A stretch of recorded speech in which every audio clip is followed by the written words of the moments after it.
Janelle Masters had never known hunger. Not the real kind, the one that gnaws at your insides and twists your mind into knots. Marble stairs, gold-trimmed mirrors, endless halls lined with portraits of unsmiling ancestors. This was the world she knew. Yet now, as dusk settled over Atlanta's most glamorous neighborhood, her own reflection in the window showed nothing but terror. Subscribe and hit like. Our powerful stories add years to your life. Join our Story Lovers Club and let us know in the comments, where are you listening from? Her mother, Desiree, poured a glass of wine, her hand steady, even as her voice trembled in anger. You think this is how we raised you? Is this the life you want for your children? For our name? The words ricocheted around the dining room, slicing through what little was left of family peace. Janelle's children, Amara and Kofi, watched from behind her, wide-eyed and mute. They clung to the velvet folds of her skirt, not understanding why the air had turned so sharp, so cold. Her father, Reginald, stood by the fireplace in a suit as immaculate as his reputation. You've made your choices. There are consequences, Janelle. We can't help you anymore. Not when you refuse to help yourself. Janelle wanted to speak, to beg, to remind them that blood was supposed to mean something. But pride, heavy as a chain, kept her silent. Tears blurred her vision. "Get out," Desiree hissed, voice breaking. "Go. Don't disgrace us further." They pressed a bag into her hands, some clothes, a little cash, the hint of a prayer hidden in her mother's tightly folded letter. Janelle barely remembered gathering Amara and Kofi in her arms, stepping out into sticky summer rain, crossing the threshold into the glittering, unfriendly night. No one watched her go. No one wanted to see. On the sidewalk, headlights sliced through the darkness. The city she'd only glimpsed through rolled-up car windows stretched before her. Endless, humming, dangerous. Her silk robe clung to her skin, already sodden, already losing the warmth of home. Kofi whimpered in her arms. Amara's small hand squeezed hers, trembling. Janelle forced herself forward, the echo of her parents' final words ringing in her ears.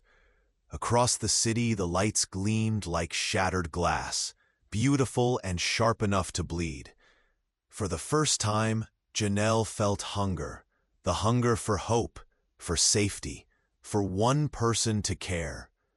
The mansion's doors had closed behind her forever, but somewhere, beyond the next traffic light, beyond the reach of her lost world, something was waiting.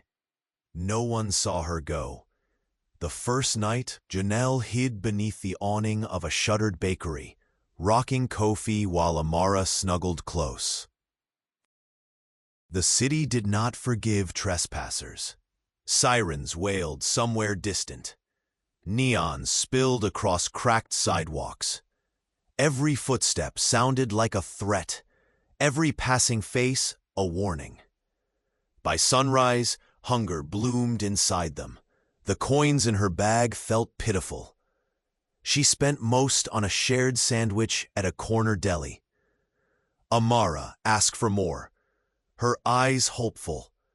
Janelle shook her head, her heart splitting. They watched well-dressed men and women step over their blankets, eyes averted, as though their misery might leap up and stain their expensive shoes. Day after day blurred by. Janelle searched for shelter, but one was full. Another said no room for families. She tried parks, benches, bridges. The city's grandeur was a mockery now. Gleaming towers kept their secrets high, far above her reach. Kofi's cough worsened. Amara grew silent and withdrawn, sucking her thumb for comfort. Janelle tried singing lullabies at night, her own voice thin and scared. She held her children and closed her eyes, listening for hope in the empty air. Rain came, drenched and shivering. She tucked her babies beneath an old newspaper.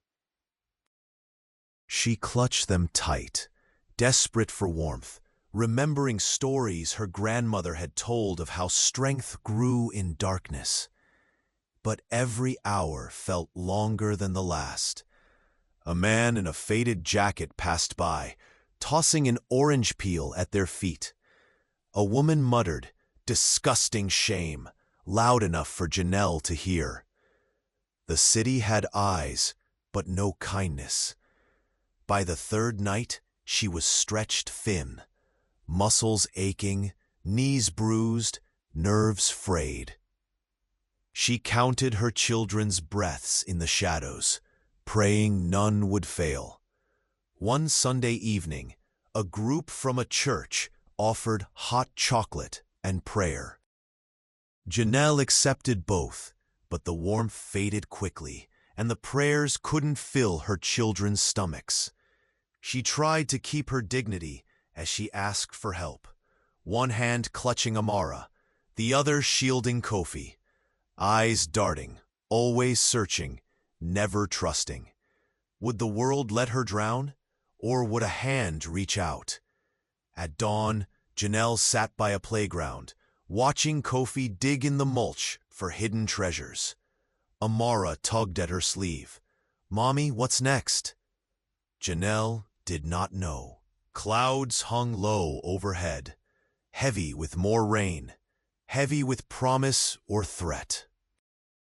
The city teetered on the edge of day, sunlight threatening to reveal every secret, every bruise.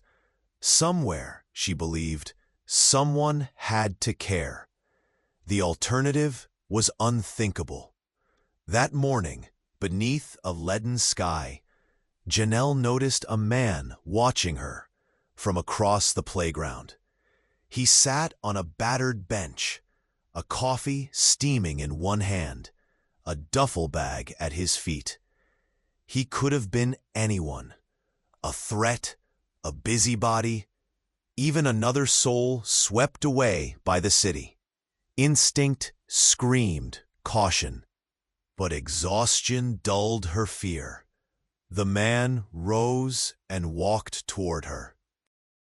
He was white, tall but ungainly, with lines at the corners of eyes that seemed kind despite their sadness. "Morning," he said quietly, giving her plenty of space. "My name's Peter." Janelle said nothing, clutching Amara to her. Kofi peeked out from behind her leg, his eyes huge and wary. Peter crouched down, keeping his hands visible. "I see you here most mornings," he continued, voice gentle. "You and your kids." He nodded toward the food truck, rumbling to life by the curb. I get breakfast there sometimes. Would you like something to eat?" For the little ones, he glanced at her, but didn't push. Janelle hesitated. The city had taught her hard lessons about favors and debts, about the dangers of misplaced faith. But then, Amara's stomach grumbled audibly, and Kofi looked up at her, lips trembling with hope. She nodded, just once. Peter returned 10 minutes later with a bag. Toast, biscuits, eggs, cartons of milk and juice. He held it out at arm's length, then stepped back. "They're all yours," he said. "I'll just, sit over here." Amara dove into the food, cramming bread into her mouth with both hands. Kofi squealed softly for the orange juice. Janelle watched them eat, heart aching with gratitude and shame. After the children finished, Peter spoke again. "You don't need to thank me. Just, I was like you once. It's hard, people passing by and pretending not to see." Janelle met his eyes, really looked for the first time. She saw sincerity etched there, and something else. Loneliness. They began to talk in fragments. Peter shared that he was from Kentucky, that he'd come to Atlanta after a divorce left him with nothing but his van and a box of old photographs. He did odd jobs, volunteered at a nearby shelter when he could. No home, but not hopeless. The next afternoon, Peter returned. This time he brought a box of crayons and coloring books for the kids. Janelle watched Amara scribble with bright joy, her small body finally at ease. Peter made no promises. He did not ask for her secrets or offer salvation in a grand gesture. When Janelle asked him why he was helping, he just shrugged. Because people should. Over the next week, a ritual emerged. Sometimes Peter came with food, sometimes with gentle stories or new jokes for Kofi. He never spoke of Janelle's past, never pressed for details, just offered what little he had: time, kindness, a sense of safety, without asking anything in return. But every favor has a cost. Or does it? Despite herself, Janelle began to trust this strange, gentle man. She watched the way he sat quietly with her children, his patience in their presence. For the first time in weeks, laughter returned, fleeting but real. Yet shadows lingered. The city had not forgotten them, nor, she suspected, had the pain she carried from home. Still, in the dim flicker of Peter's battered flashlight, sitting on the playground mulch while her children colored dragons and stars, hope, small and stubborn, began to grow. It wasn't long before the world noticed them again. At dawn, a squad car rolled slow past their playground shelter. 2 officers, one stern and unmoved, the other softer, stepped out, asked questions. Names, reasons, ages. One eyed Janelle's bag, its worn seams. The children huddled close. The other scribbled notes, eyes darting to Peter, who stood at a distance, concern etched on his face. "We've had complaints," said the stern officer, his voice flat. "This isn't safe for children." Janelle protested, her words panicked and clipped. She explained how she was trying, that there were no open beds, how she'd done everything she could, but the officers were unmoved. "You'll need to come with us. Social services will sort this out." As they led her to the patrol car, Peter stepped forward, his manner unthreatening. "She's with me. We're just having breakfast. I volunteer at the shelter. Maybe I can help." The officers regarded Peter skeptically. "You're responsible for them?" Peter nodded, his voice steady but tentative. "I can vouch for Janelle. She's just fallen between the cracks. The shelters are full. I checked myself last night. Please, let me talk to the caseworker at Mercy House. I know her. There's an overflow room. I'll stay with the family until there's space." He met Janelle's eyes, silently asking for her permission. Janelle, helpless in the glare of authority, nodded desperately. "Please," she said, "we won't cause trouble. We just meet somewhere safe." After a tense quiet, the officers relented. Forms were filled, warnings issued. As Peter gathered Janelle's scattered belongings, one of the officers knelt down to Amara and Kofi. "You stick close to your mom, okay?" he said, his voice softer now. Together, the odd group walked several blocks toward Mercy House, a crumbling church converted to a haven for those with nowhere else to go. Peter led the way, holding Kofi's hand when the little boy's legs slowed, offering Janelle the gift of silent solidarity. Inside, the shelter director, a worn but determined woman named Sister Louise, listened to Peter's quick pitch. She eyed Janelle shrewdly as she checked her phone for available cots. "Overflow's not much," she warned, "and rules are rules, but families come first when we can." That night, the four of them shared a cramped dorm room, walls thin and air thick with the smell of laundry, worry, and hope. For the first time in weeks, Janelle slept deeply, unhindered by fear of the street. Amara curled up beside her, and Kofi slept at her feet, a borrowed stuffed bear in his arms. In the morning, sunlight slanted in through stained glass windows, painting patches of red and blue light across the faded floor. Janelle woke feeling almost like herself, her real self, strong and capable, if only for a moment. With Peter's help, she met a caseworker. They began the slow, bureaucratic process of finding temporary housing, medical care for Kofi, preschool for Amara. It was grueling.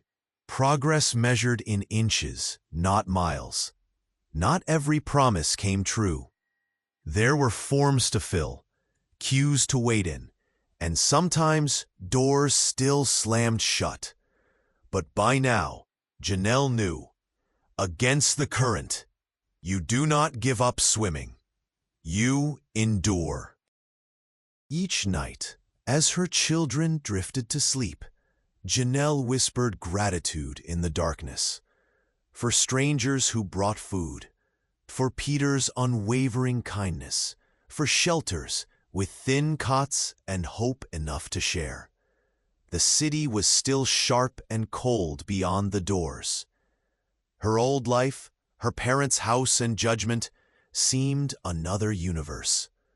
But pressed close to Amara and Kofi, listening to Peter hum softly in the hallway outside, Janelle allowed herself to believe in the possibility of finding her own place in the world.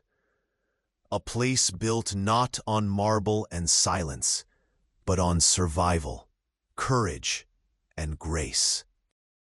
The hunger was still there, raw, honest, and real. But there was more to life than hunger. There was the will to keep going, and the hope that a block or two further, someone kind waited in the shadows, reaching out a hand. And that, Janelle thought as dawn crept in, would have to be enough. Weeks passed. The rhythm of shelter life seeped into Janelle's bones, a new kind of normal. She woke early to join the breakfast line, checked the job board, spoke quietly with social workers about forms and interviews and housing programs. Amara learned to play with the other children. Kofi's cough faded, and he giggled again, chasing dust motes in sunbeams. She found work, part-time cleaning rooms at a nearby motel. It was hard and thankless, but her hands were strong, her resolve sharper than ever. Peter cheered her victories, large and small, though he insisted he was just passing kindness forward, not wanting praise. One afternoon, Sister Louise pulled her aside. "There's a spot at the transitional apartments. You and your children can move next week. It's not much, but it's yours." Janelle smiled, a real, unguarded smile, for the first time since leaving home. That night, she told Amara and Kofi about their new place. They made up a game, dreaming of paint colors, favorite foods, beds of their own. On their last night at the shelter, Janelle stood in the chapel after everyone had gone to sleep. She whispered a prayer, not for rescue, but for strength and for gratitude. She thought of all the people who had, in small ways, chosen not to look away. As she led her children out into the morning, bags gathered and hopes stitched together, the city seemed gentler. The streets were just streets, not enemies. The shadows were fewer. Light glimmered on glass, promising new stories. Janelle was still afraid. The world was still hard. But now she was more than her fear. She was moving forward, step by step, holding Amara and Kofi close. Their dignity was something the city could not take, something she would protect at any cost. And in the heart of the city, a woman and her children walked with their heads high at last, carrying with them the memory of darkness, but more importantly, the proof that sometimes someone will care. The apartment was smaller than Janelle imagined, with chipped countertops and thin carpet, but sunlight poured in through the windows each afternoon. Amara made it her job to tape bright paper flowers to the walls, while Kofi claimed a corner for his growing collection of crayons and rescued toys. Janelle found a fragile sense of relief in the silence after dinner, listening to her children's voices echo, no longer watched by strangers. Lessons bloom, no longer worried about the bitter wind or prowling eyes. The three of them danced in their faded socks on linoleum, laughing when the radio played old songs. She was careful with money now, counting out bills for groceries, saving coins for bus fare, jotting down every cent in a notebook. Peter visited sometimes, helping her assemble a sturdy shelf from secondhand wood. He always brought news about city jobs and a quiet word of encouragement. He never stayed long, yet Janelle missed his gentle company, knowing their paths might drift apart. As spring turned the city green, Janelle began to dream. She signed up for evening classes at the community center, parenting support, resume writing, and once, a poetry group where she wrote about hunger, hope, and the secret strength she'd found in her children's smiles. Amara made friends in the courtyard, chasing bubbles with a little girl named Whitney. Kofi learned to say thank you every morning, and sometimes, without prompting, I love you in the hush before sleep. Dignity, Janelle realized, wasn't some grand prize, but 100 quiet moments. It was checking homework and tucking sheets tight. It was saying no when the world demanded surrender. It was her children singing in their small, safe home. They had only just begun to heal, but Janelle promised herself she would keep moving forward. One step, one day, one act of kindness at a time. She did not know what the future held, but for now, she watched the light fade gently from their living room window, and she was not afraid. Summer settled over the city, hot and fragrant, with promise. Janelle's days filled with work and small chores, but they grew lighter each week. Amara finished kindergarten, and Kofi learned to ride a wobbly bicycle in the apartment courtyard. Routine shaped their lives, but hope colored its edges. Janelle sat at the kitchen table one evening, sorting through forms from the transitional program, the last step before permanent public housing.